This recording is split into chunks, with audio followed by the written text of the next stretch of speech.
આજે આ પત્રકાર પરિષદમાં આપનું હાર્દિક સ્વાગત કરું છું। તમે જોયું છે કે ગુજરાતમાં ખાસ કરીને ગુજરાતની રાજનીતિમાં ઘણા વર્ષોથી દરેક પક્ષની અંદર જાતિવાદી વિચારધારાવાળા લોકોનું પ્રભુત્વ વધતું જાય છે, જેની અંદર ભારતીય જનતા પાર્ટી હોય તોય ભલે, કોંગ્રેસ હોય તોય ભલે કે અન્ય રાજકીય પાર્ટી હોય તોય ભલે, જેના કારણે ગુજરાત અને દેશની જનતાને આની સીધી અસર પડે છે। તમે જોયું છે કે 2020 પહેલાં હું ભારતીય જનતા પાર્ટીનો એક કાર્યકર્તા તરીકે કામ કરતો હતો અને ભારતીય જનતા પાર્ટી છોડી અને આમ આદમી પાર્ટી 2020માં મેં જોઈન કરી પછી અલગ પદ ઉપર હું સેવા આપી। છેલ્લે 2022માં બોટાદથી વિધાનસભાની ચૂંટણી લડ્યો। બોટાદની જનતાએ મને મારી ઉપર ભરોસો રાખી અને બોટાદનો ધારાસભ્ય પણ બનાવ્યો। ત્યાર પછી આમ આદમી પાર્ટી દ્વારા વિધાનસભાનો દંડક પણ બનાવવામાં આવ્યો, રાષ્ટ્રીય જોઈન્ટ સેક્રેટરી પણ બનાવવામાં આવ્યો। અલગ પદ ઉપર 5 વર્ષની અંદર આમ આદમી પાર્ટીના અનેક હોદ્દા ઉપર સેવા આપી। પણ ક્યાંક ને ક્યાંક તમે જોયું હશે કે જ્યારે પછાત સમાજની ગુજરાતની જનતાનો અવાજ ઉઠાવવાની વાત આવે, કોળી સમાજની જ્યારે વાત કરવામાં આવે ત્યારે ક્યાંક ને ક્યાંક દરેક પાર્ટીમાં ખૂટતું જણાતું હતું। ખાસ કરીને જ્યારે ભાજપમાં હું હતો ત્યારે ભારતીય જનતા પાર્ટી એમાં પણ તમે જોયું છે કે જ્યારથી ભારતીય જનતા પાર્ટીનો ગુજરાતમાં કે દેશમાં ઉદય થયો ત્યારથી લઈને આજ સુધીમાં ભારતીય જનતા પાર્ટી પછાત સમાજનો કે કોળી સમાજનો એક પણ આજ દિવસ સુધી મુખ્યમંત્રી બનાવવામાં નિષ્ફળ નીવડી છે। મુખ્યમંત્રીની વાત તો છોડો, પણ ભારતીય જનતા પાર્ટી પછાત સમાજનો પ્રદેશ પ્રમુખ પણ ઠાકોર સમાજનો, કોળી સમાજનો બનાવવામાં પણ નિષ્ફળ નીવડી છે। ક્યાંક ને ક્યાંક અંશે કોંગ્રેસ છેલ્લા 25-30 વર્ષથી સત્તાની બહાર છે, પણ તેમ છતાંય આજે પછાત સમાજના લોકોનો અવાજ પણ કોંગ્રેસ બની નથી શકી। એટલે કોંગ્રેસ પણ ક્યાંક ને ક્યાંક આજે પછાત સમાજની જે વાત જ્યારે આવે, કોળી સમાજની જ્યારે વાત આવે ત્યારે એનો વિપક્ષની તરીકે ભૂમિકા જે ભજવવાની જે ભૂમિકા હોય એ પણ કોંગ્રેસ પણ આ ગુજરાતમાં ક્યાંક ને ક્યાંક અંશે ઊંડી ઉપડી છે। એવી જ રીતના જ્યારે હું જે આશયથી આમ આદમી પાર્ટી મેં સંગઠનમાં જે અલગ હોદ્દાઓ જ્યારે ઉપર સેવા આપી રહ્યો હતો ત્યારે પણ મને આજે ખુદને એવો અહેસાસ થઈ રહ્યો છે કે આમ આદમી પાર્ટીમાં પણ સૌથી વધુ પછાત સમાજની ગુજરાતમાં વસ્તી છે, ઓબીસી સમાજની છે, કોળી સમાજની છે, મારા ઠાકોર સમાજની છે। ત્યારે ક્યાંક ને ક્યાંક મુદ્દા જે સમાજના ઉઠાવવામાં હોય ત્યારે પાર્ટી તરફથી ક્યાંક ઉણપ થાય છે। ઉચ્ચ હોદ્દા આપવાની જ્યારે વાત કરવામાં આવે ત્યારે ક્યાંક ને ક્યાંક સુવર્ણ સમાજને હોદ્દા આપવાની વાત કરવામાં આવે છે। એટલે આમ આદમી પાર્ટી હોય તોય ભલે, ભાજપ હોય તોય ભલે કે કોંગ્રેસ હોય તોય ભલે, જ્યારે પછાત સમાજના મુદ્દા ઉઠાવવાની વાત આવે, કોળી સમાજના મુદ્દાઓની વાત આવે, શિક્ષણની વાત આવે, કોળી સમાજના નિગમની વાત આવે ત્યારે બધા મુદ્દાઓ દરેક પાર્ટી ભૂલી જતી હોય છે। ચૂંટણી આવે ત્યારે માત્ર ને માત્ર પછાત સમાજનો, ઓબીસીનો વોટ બેંક તરીકે ઉપયોગ થાય છે, કોળી સમાજના માત્ર ને માત્ર વોટ બેંકનો ઉપયોગ થાય છે અને એના નેતાઓને જે ભાજપના જે કોળી સમાજના નેતાઓ હોય એને ચૂંટણી પૂરતા જ ઉપયોગમાં લેવામાં આવે છે। કોંગ્રેસના પણ જે પછાત સમાજના નેતાઓ હોય એને પણ જ્યારે ચૂંટણી આવે ત્યારે તેનો ઉપયોગ થાય છે। બાકી બધાને ચૂંટણી પૂરી થઈ જાય એટલે હાસ્યમાં ધકેલી દેવામાં આવે છે। એટલે આજે મીડિયાના મારફત મને એવું ક્યાંક ને ક્યાંક એવું લાગી રહ્યું છે કે આજે જે હેતુ માટે મેં આમ આદમી પાર્ટી જોઈન કરી હતી, અલગ પદ માટે સંગઠનમાં મેં કામ કર્યું હતું, એમાં મને ક્યાંક ને ક્યાંક ક્ષતિ જણાઈ રહી છે। એટલે આજે મીડિયાના મારફત હું હાલ અત્યારે મારી પાસે વિધાનસભાના આમ આદમી પાર્ટીના દંડક તરીકેની એક જવાબદારી ચાલુ છે, એમાંથી હું રાજીનામું આપું છું। હાલ અત્યારે રાષ્ટ્રીય જોઈન્ટ સેક્રેટરીની મારી પાસે અત્યારે જવાબદારી છે, એમાંથી પણ હું રાજીનામું આપું છું। મારા શીર્ષ નેતૃત્વ માનનીય અરવિંદ કેજરીવાલને મેં આ રાજીનામું એમના પર્સનલ વોટ્સઅપ કરી અને મેં મોકલી દીધું છે અને વિનંતી કરી છે કે પાર્ટી મને દરેક પદ ઉપરથી જવાબદારી મુક્ત કરે અને મારી જગ્યાએ સારા કોઈ વ્યક્તિ જે સંગઠનનું કામ કરી શકે, જે ભારતીય જનતા પાર્ટીને આગળ એની સામે અવાજ ઉઠાવી એવા વ્યક્તિને લાવે એવી વિનંતી કરું છું.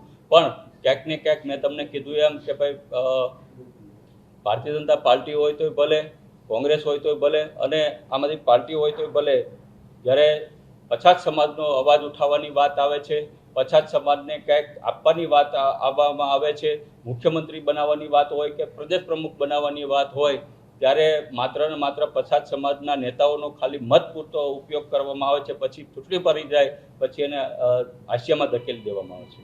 આજે રાજીનામું આપ્યું એનો આ લેટર છે. હા, હવે કોઈને કાંઈ પ્રશ્ન હોય તો આપ પૂછી શકો છો. એક આપણે પહેલા તમારો બોલો. એ મારી બોટાદની જનતાને હું પૂછીશ, ત્યાં મારી બોટાદની જનતા વચ્ચે જઈશ, કારણ કે મારી બોટાદની જનતાએ મારી ઉપર ભરોસો મૂકી અને મને પદ આપ્યું છે. હું મારી બોટાદની જનતાને અધવચ્ચે રઝળી જાય એવું કોઈ કાર્ય કરવા માંગતો નથી. આજ આમ આદમી પાર્ટીએ તમને મેન્ડેટ આપ્યું છે અને પાર્ટીના મેન્ડેટ ઉપર, કારણ કે તમે ઉમેશ મકવાણા તરીકે નથી ચૂંટાયા, તમે આમ આદમી પાર્ટીના કેન્ડિડેટ તરીકે ચૂંટાઈને આવ્યા છો. હવે એ જ પાર્ટી તમને સારી નથી લાગતી તો પાર્ટીમાં રહેવાનો મતલબ શું તમારે? એના બેનર ઉપર અત્યારે તમે રાજીનામું આપ્યું છે, જનતા ખુશી ના હતો તો વાત થઈ કોના જોડે સંગઠનમાં ત્યાં કોઈ ઘણા બધા મારા આમ આદમી પાર્ટીના જે પદાધિકારી છે એની સાથે ચર્ચા વિચારણા થઈ હતી, ઘણા સાથે મારે વાત પણ થયેલી છે. આ હું રાજીનામું માત્ર ને માત્ર પદ ઉપરથી આપું છું. આમ આદમી પાર્ટીના કાર્યકર્તા તરીકે પહેલાં પણ ચાલુ હતો, આજે પણ હું ચાલુ છું, બરાબર. એટલે પાર્ટીના કાર્યકર્તા તરીકે હું કામ કરવાનો છું, પદ ઉપરથી રાજીનામું આપું છું. એનો મતલબ શું ઉમેશભાઈ? જો પાર્ટીમાં પછાત વર્ગનું, તમારા સમાજનું કોઈ ઉપજતું નથી, કોઈ પાર્ટીમાં માનતું નથી, તો તમારે પાર્ટીમાં રહેવાનો મતલબ શું છે? પછી તમે એટલે તો ભાજપમાંથી નીકળી ગયા હતા. પદ ઉપરથી રાજીનામું આપું છું એટલા માટે કે જે પદ ઉપર હું હતો વિધાનસભાના દંડક તરીકે, રાષ્ટ્રીય જોઈન્ટ સેક્રેટરી તરીકે, એમાં હું ક્યાંક ને ક્યાંક મારા ગુજરાતના સમાજને ન્યાય નહોતો અપાવી શકતો, મારા પછાત સમાજને ન્યાય નહોતો અપાવી શકતો. અને આગામી સમયમાં ટૂંક જ સમયની અંદર જે ગુજરાતનો અમારો જે પછાત સમાજ છે બધા દરેક આગેવાનોની હું ગાંધીનગરમાં અમારી મિટિંગ ટૂંક સમયમાં મળવાની છે, ત્યારે જે સમાજના લોકો નિર્ણય લેશે એ ચોક્કસ આપને અમે આગામી સમયમાં જણાવશું.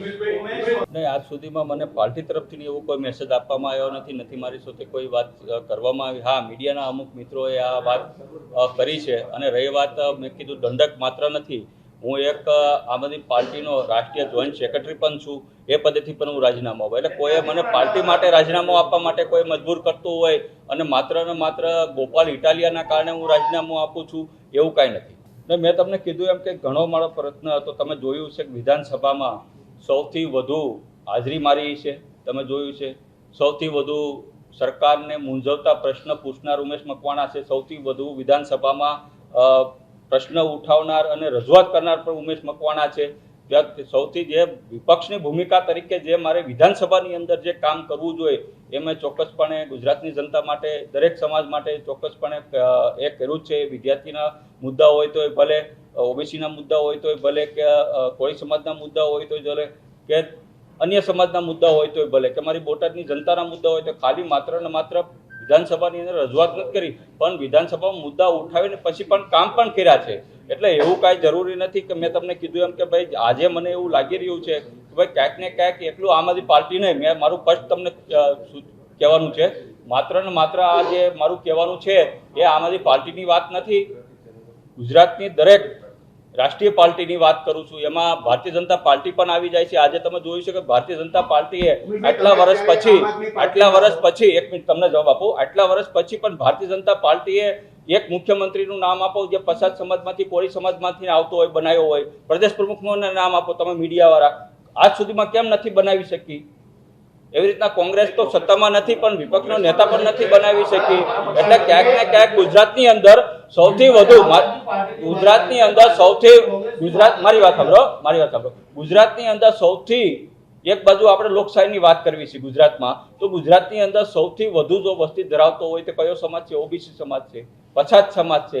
તો જ્યારે મતની જ્યારે દરેક પાર્ટીને જરૂર હોય ત્યારે એના નેતાઓને દોડાવે છે. એ પછી ભાજપ હોય તોય ભલે, કોંગ્રેસ હોય તોય ભલે, કે આમાંથી પાર્ટી હોય તોય ભલે, જેવી ચૂંટણીઓ પૂરી થઈ જાય, પરિણામો આવે તો એ જ નેતાઓને સાડીમાં ધકેલી દેશે. કેમ એ નેતાઓને પ્રદેશ પ્રમુખ નથી બનાવવામાં આવતા? ભાજપ કેમ આજે સુધી મુખ્યમંત્રી ચહેરો નથી બનાવ્યો? એટલે કહેવાનો મતલબ મારે માત્ર આમ આદમી પાર્ટી પૂરતો નથી. આજે અમારા જે કાંઈ પછાત સમાજના અમારા આગેવાનો આજે ટૂંક સમયમાં અમે મિટિંગ મળવાના છીએ, એટલે આગામી સમયની અંદર અમે ચોક્કસપણે એ મોટો નિર્ણય લેવાના છીએ. નહીં, પારિવારિક નથી, લોકશાહી છે. આજે લોકશાહીનો વિષય છે, પારિવારિક વિષય નથી. ભાજપ કોઈ પરિવારની એક પરિવારની પાર્ટી નથી. ભારતીય જનતા પાર્ટી જે છે એ લોકશાહી તંત્રથી જીતે છે. આજે ગુજરાતની અંદર સૌથી વધુ વસ્તી ધરાવતો સમાજ હોય તો એ ઓબીસી સમાજ છે, પછાત સમાજ છે. 70% પછાત સમાજની વસ્તી આવે છે. તો શા માટે એનો એક પણ મુખ્યમંત્રી ભારતીય જનતા પાર્ટી નથી બનાવી શકી, પ્રદેશ પ્રમુખ નથી બનાવી શકી? એટલે કહેવાનો મારો વિષય એ છે કે જ્યારે પછાત સમાજના મત જ્યારે દરેક પાર્ટીને જોતા હોય ત્યારે એને ચૂંટણીમાં એના નેતાઓને મોકલે છે. એવી ચૂંટણી પૂરી થઈ જાય તો દરેક પછાત સમાજના ધારાસભ્ય હોય, સાંસદ સભ્ય હોય, એને ખૂણામાં બેસાડી દેશે. મેં તમને એવું કીધું હતું કે અમુક યુટ્યુબ ચેનલો, હજી હું તમને સ્પષ્ટ કહું છું, અમુક યુટ્યુબ ચેનલો એના આજે મારી પાસે એના કવર છે કે માત્ર ને માત્ર અમુક વ્યક્તિઓના કહેવાથી ન્યૂઝ ફેક્ટ ચલાવે છે. ત્યારે મને પોતાને ખબર નથી ત્યારે એવા ન્યૂઝ ફેક્ટ ચલાવ્યા હતા. એ મને પણ ખબર છે કે આમાં ભાજપના અમુક કાર્યકર્તાઓ આગેવાનોના ઈશારે, આમ આદમી પાર્ટીના અમુક આગેવાનોના ઈશારે મને બદનામ કરવા માટે ઉમેશભાઈ ભારતીય જનતા પાર્ટીમાં જાય છે એવા ન્યૂઝ ચલાવવા માટે એ યુટ્યુબ ચેનલોને આમ આદમી પાર્ટીના ઉચ્ચ નેતાઓ દ્વારા પૈસા આપીને ન્યૂઝ ચલાવવામાં આવ્યા હતા. હજી પણ હું તમને કહું છું, એમાં હું મારી વાત ઉપર કાયમ છું. મને બદનામ કરવા માટે વારંવાર એ ન્યૂઝ ચલાવતા હતા. એટલે કહેવાનો મતલબ એમ છે કે આજે ઉમેશ મકવાણાને આમ આદમી પાર્ટીના અમુક નેતાઓ જે છે એ પણ ટૂંકમાં એને ખટકી રહ્યા છે. ભાજપના નેતાઓ જે છે એને પણ ઉમેશ મકવાણા ખટકી રહ્યા છે, કોંગ્રેસના નેતાઓ છે. કારણ કે મેં તમને કીધું એમ કે આજે જ્યારે હું વિધાનસભામાં પછાત સમાજનો અવાજ ઉઠાવું છું ત્યારે કોઈ નેતાઓને કોઈ પાર્ટીને ગમતું નથી. એમાં આમ આદમી પાર્ટીના નેતા આવી ગયા, કોંગ્રેસના આવી ગયા અને ભારતીય જનતા પાર્ટીના આવી ગયા. મેં કીધું આગામી ટૂંક જ સમયમાં ગુજરાતના અમારા જે પછાત સમાજના નેતાઓ છે એની સાથે ટૂંક જ સમયમાં મારી મિટિંગ ગાંધીનગર ખાતે જ મળવાની છે. ત્યારે ઉમેશ મકવાણા આગામી સમયમાં અપક્ષ લડશે કે નવી પાર્ટી બનાવીને લડશે ત્યારે હું મીડિયાના મારફત આપને જણાવીશ.